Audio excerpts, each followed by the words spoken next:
Hello friends, welcome to your educational channel Sab Shiksha. Today we will start previous year's questions of important chapter of materials of daily use. So let's get started with question number 1. The question number 1 is some acids are strong and some are weak. The strength of an acid depends upon the certain ion produced in water. That ion is question में बोला गया guys कि कुछ acids जो हैं वो strong हैं and कुछ एसिड्स जो हैं वो वीक हैं। जो इन एसिड्स की स्ट्रेंथ होती है वो डिपेंड करती है उन आइंस पे जो कि वाटर में प्रोड्यूस होते हैं। तो वो आइंस कौन से हैं? ऑप्शंस दिए गए हैं इसमें। ए मेटल आइन, बी हाइड्रोजन आइन, सी ऑक्सीजन आइन, डी क्लोरीन आइन। तो इसका आंसर आ जाएगा गाइस ऑप्शन बी हाइड्रोजन आइन। क्या मतलब है इसका?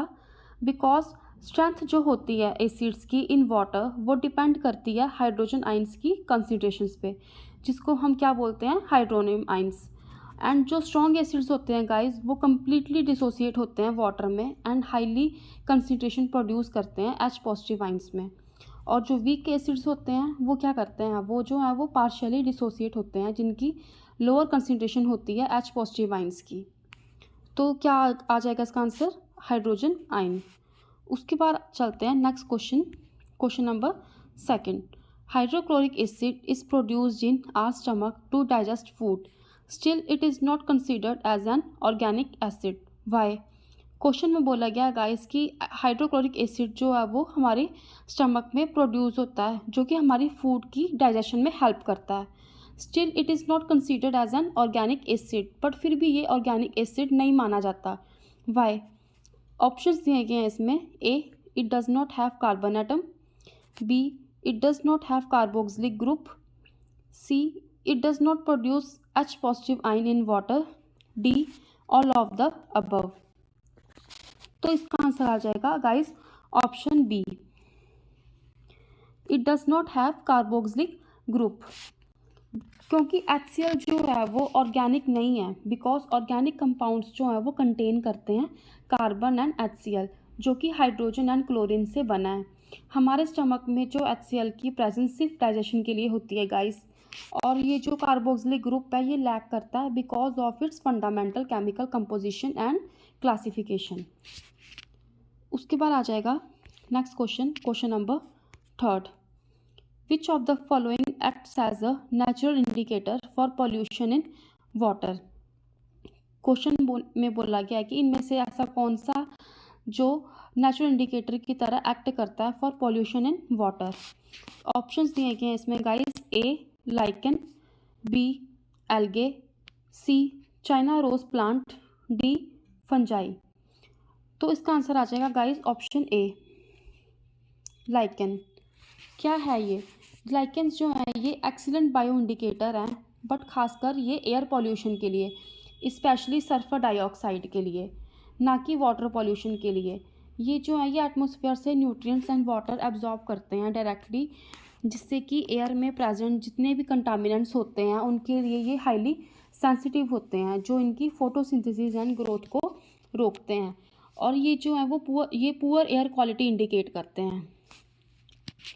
और गाइस अगर एल्गे के बारे में पूछा जाए तो क्या मतलब है इसका?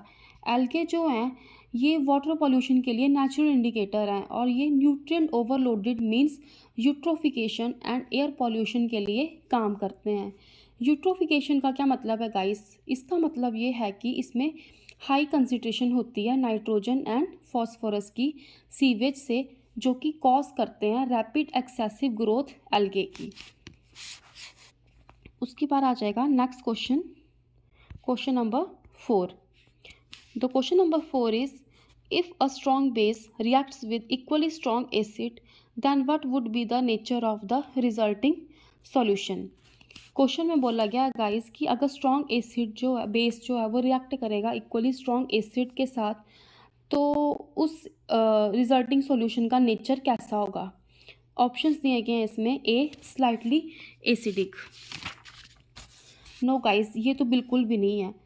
ये इसलिए नहीं है क्योंकि जो स्लाइटली एसिडिक रिजल्ट जो है वो ओनली तब होते हैं जब एसिड और बेस जो है वो कम्प्लीटली न्यूट्रलाइज्ड नहीं होंगे या दोनों में से कोई एक दूसरे से वीक होगा। उसके बाद बोला गया option B slightly basic. No, ये भी नहीं होगा, क्योंकि स्लाइटली बेसिक सॉल्यूशन तब होगा जब वीक एसिड जो है वो रिएक्ट करेगा स्ट्रॉन्ग बेस के साथ। उसके बाद बोला गया है ऑप्शन सी न्यूट्रल। यस, उसका उसका जो सॉल्यूशन का जो नेचर होगा वो कैसा होगा, न्यूट्रल, क्योंकि जब स्ट्रॉन्ग बेस जो है वो रिएक्ट करता है इक्वली स्ट्रॉन्ग एसिड के साथ तो कंप्लीट न्यूट्रलाइजेशन होती है, जो कि रिजल्टिंग सॉल्यूशन होगा वो जो न्यूट्रल सॉल्यूशन होगा जिसका pH 7 होता है, जो साल्ट एंड वाटर बनाता है। ऐसा इसलिए होता है guys because H positive acid ions जो हैं वो बेस के साथ OH नेगेटिव आइंस को बैलेंस कर देते हैं, जिससे कि कोई भी एक्सेस आइन नहीं बचते। इसमें जो फाइनल सॉल्यूशन की नेचर होती है वो डिपेंड करती है गाइस साल्ट की सॉल्युबिलिटी एंड हाइड्रोलिसिस पे, बट जो स्ट्रॉन्ग एसिड या स्ट्रॉन्ग बेस होगा उसमें साल्ट हाइड्रोलिस नहीं होता, वो सॉल्यूशन को जो है वो न्यूट्रल ही रखता है। तो क्या होगा इसका रिजल्टिंग सॉल्यूशन, न्यूट्रल।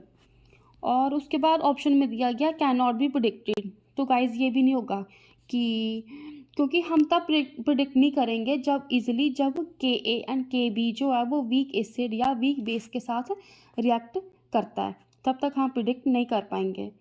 तो क्या आ गया इसका answer, option C neutral. So the next question is question number 5। Which of the following salt is formed when by the neutralization of a strong acid by a weak base? Question में बोला गया guys कि कौन सा salt जो है वो तब बनेगा जब न्यूट्रलाइजेशन होगी स्ट्रॉन्ग एसिड की by a weak base. Options दिए गए हैं इसमें guys, A sodium chloride, B ammonium chloride, C sodium phosphate, D ammonium phosphate. तो गाइस इसका आंसर आ जाएगा ऑप्शन बी अमोनियम क्लोराइड। क्या फॉर्मूला है इसका गाइस, NH4Cl। ये जो है तब होता है जब न्यूट्रलाइजेशन होती है स्ट्रॉन्ग एसिड की, जैसे हाइड्रोक्लोरिक एसिड की बाय अ वीक बेस, क्या आ गया अमोनिया NH3, और या फिर NH4OH।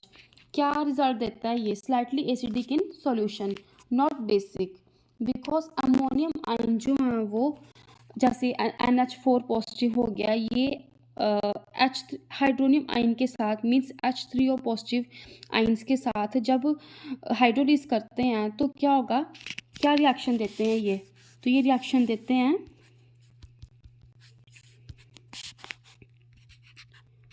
NH3 प्लस HCl, क्या देंगे ये देंगे NH4Cl।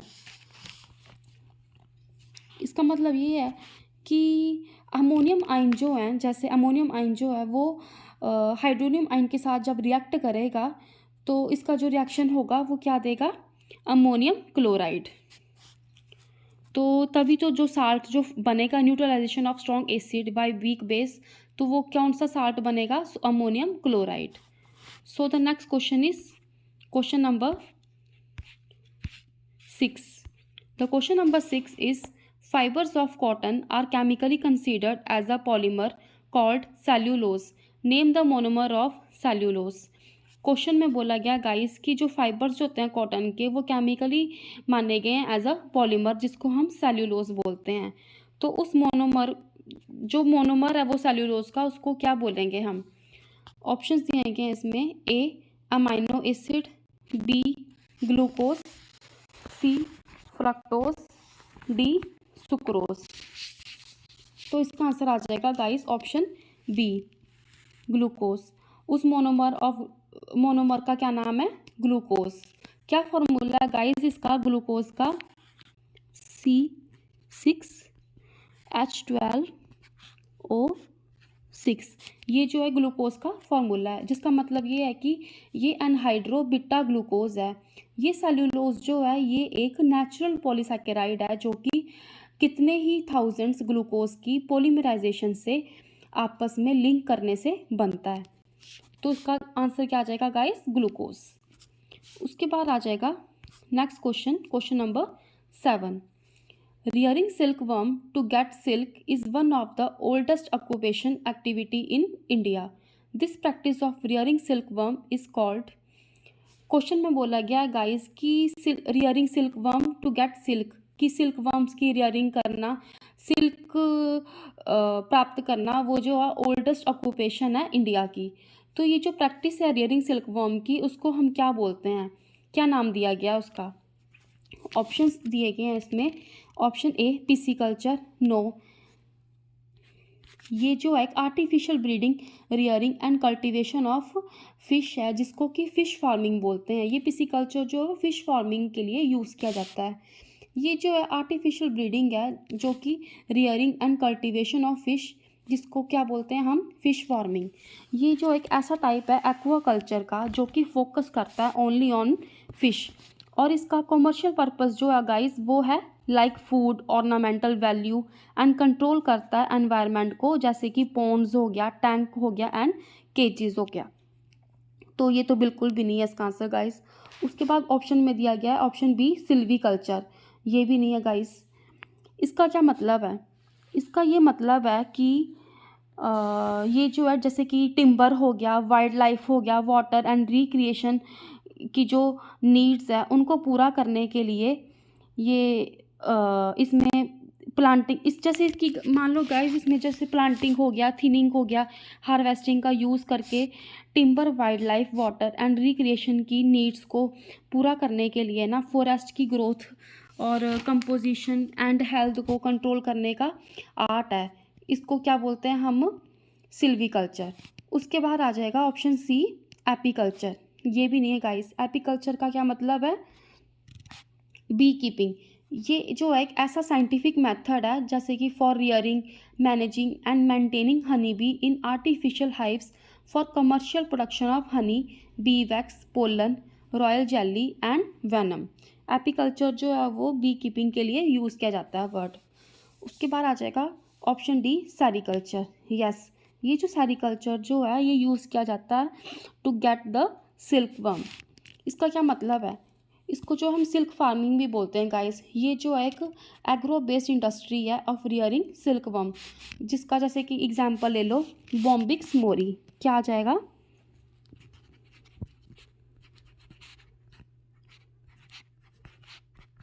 बॉम्बिक्स मोरी। तो क्या आ जाएगा गाइस इसका answer? Option D sericulture. So the next question is question number 8. The question number 8 is starting with the life stage used in obtain silk fiber. Write the life cycle of silkworm in order. Question में बोला गया है कि जो life stage है silk fibre की वो किस तरह चलती है वन बाय वन।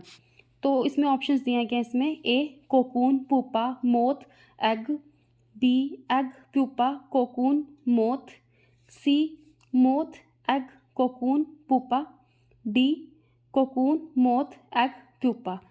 तो इसका आंसर आ जाएगा गाइस ऑप्शन बी, कि जो लाइफ साइकिल जो है वो सिल्क वर्म की वो किस तरह है। एग है पहले, फिर प्यूपा, फिर कोकून, देन मोथ। ये जो साइकिल है ये 45 to 55 डेज तक कंप्लीट करती है, जिसमें कि स्टेजेस आती हैं egg, larva, pupa and moth. इसमें जो एग स्टेज आ जाएगी गाइस वो कितने दिन तक चलती है? 9 to 10 डेज तक काम करती है।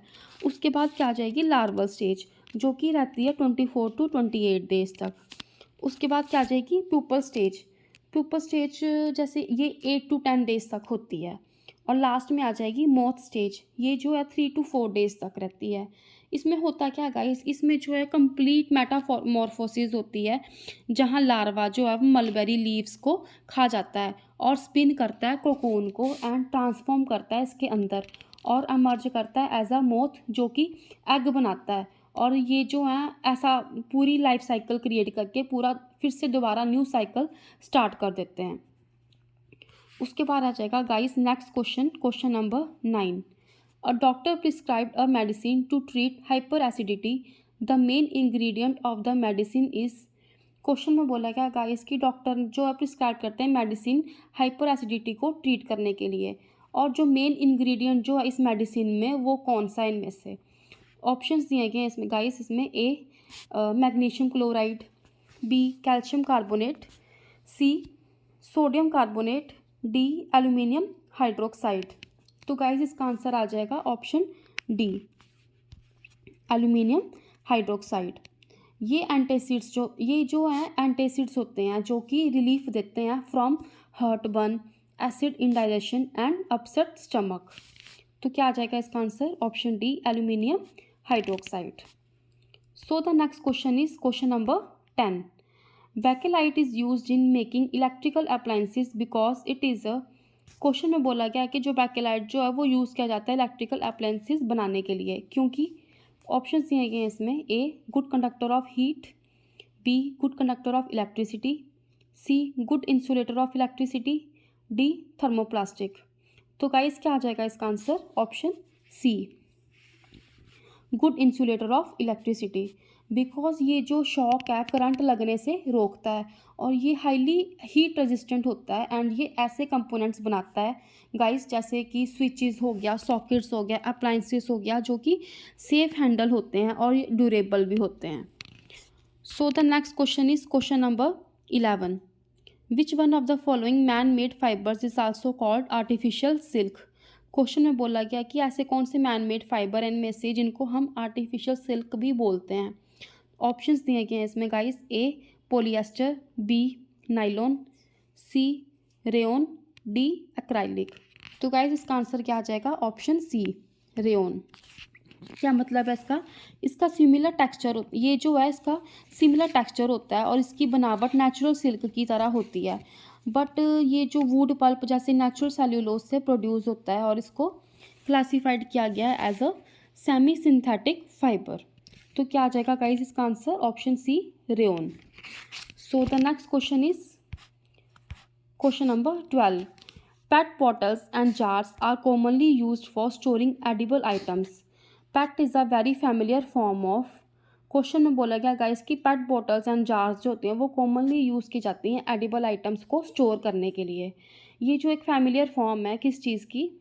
ऑप्शंस दिए गए हैं गाइस इसमें, ए पॉलीएमाइड, बी पॉलिएस्टर, सी एक्राइलिक, डी रेयन। तो इसका आंसर आ जाएगा गाइस ऑप्शन बी पॉलिएस्टर। क्या मतलब है इसका गाइस, पॉलिएस्टर जो है फैमिली से रिलेटेड एक थर्मोप्लास्टिक पॉलीमर रेजिन होने के नाते ये बहुत ही light weight, strong and transparent होने के कारण liquid packaging and food packaging के लिए यूज़ किया जाता है। उसके बाद आ जाएगा next question, question number 13। Which of the following is present in the acid rain. इनमें से जो कौन सा एसिड है जो कि एसिड रेन में प्रेजेंट होता है। ऑप्शन दिए गए हैं गाइस इसमें, A sulphurous acid, B nitrous acid, C carbonic acid, D carboxylic acid.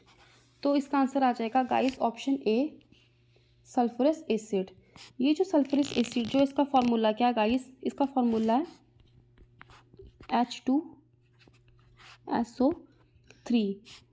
ये जो है प्राइमरी एसिडिक कंपोनेंट है सल्फ्यूरिक एसिड का एंड नाइट्रिक एसिड का। उसके बाद आ जाएगा next question guys, question number 14। Aqua solution of which of the following oxides will change the colour of blue litmus to red.